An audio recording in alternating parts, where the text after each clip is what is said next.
The moment you see the imperial packaging, you know there's something special in there. As I opened the case, seeing the two volumes and seeing the brocade cover, I was really excited. When I actually read through the two volumes, leaf by leaf, and seeing all the illustrations elegantly painted, seeing the Buddhist emblems, reading the Sutra's text, I also felt a sense of serenity and calmness.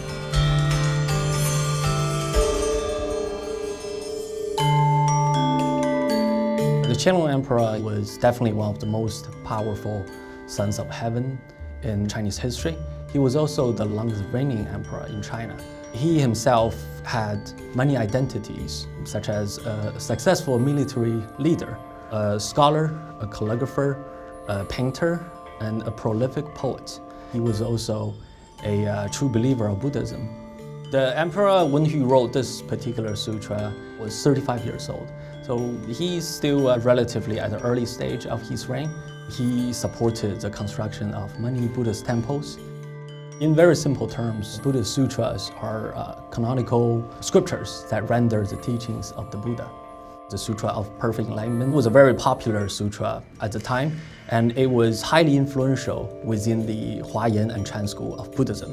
The emperor copying the sutra personally would be considered as a meritorious deed, an act to accumulate blessings for his ancestors, for himself, and for his empire as a whole. The binding and the encasing really reflect the highest imperial standard. The covers are superbly decorated in a brilliant gold ground, brocade with multicolored 5-clawed dragons. So the 5-clawed dragon, as a symbol, it was strictly reserved for imperial use during the Qing Dynasty. The Wan character in the Chinese, it means 10,000. And the Shou character in the Chinese, it means longevity. So together, they form a very auspicious meaning, wishing the emperor a long life. And in this case, which actually it worked, because the Qianlong Emperor was in fact the longest lived emperor. The first and last 4 leaves of the sutra are painted with the 8 Buddhist emblems. One of the 8 is a lotus, which represents the purity of one's mind and one's body. And another is a golden fish. They represent life and freedom. So together, all 8 of the emblems really brings auspicious meaning. The first volume is painted with a figure of Buddha holding a lotus.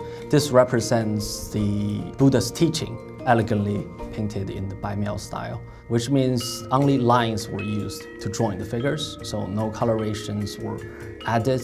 With only some light shadings, they were able to create a 3-dimensional effect. The paper used for this sutra, it was made specifically to imitate a very famous Qing Dynasty sutra paper. The paper is deliberately dyed into this dark yellowish color in order to imitate that specific famous sutra paper. The present sutra, our sutra, was made from 42 sheets of such paper. They're each carefully glued together and all precisely folded into a total number of 312 leaves. To give you an idea, if you spread the sutra out, each volume will be approximately 15 meters long. There are 3 more seals inscribed on the very end of the second volume. One is Qian, the other one is Long. Together they form the Qianlong Emperor's name. We seldomly see sutra of this caliber offered at auction. The idea that you have the opportunity to hold something that the emperor actually wrote is such a magnificent experience.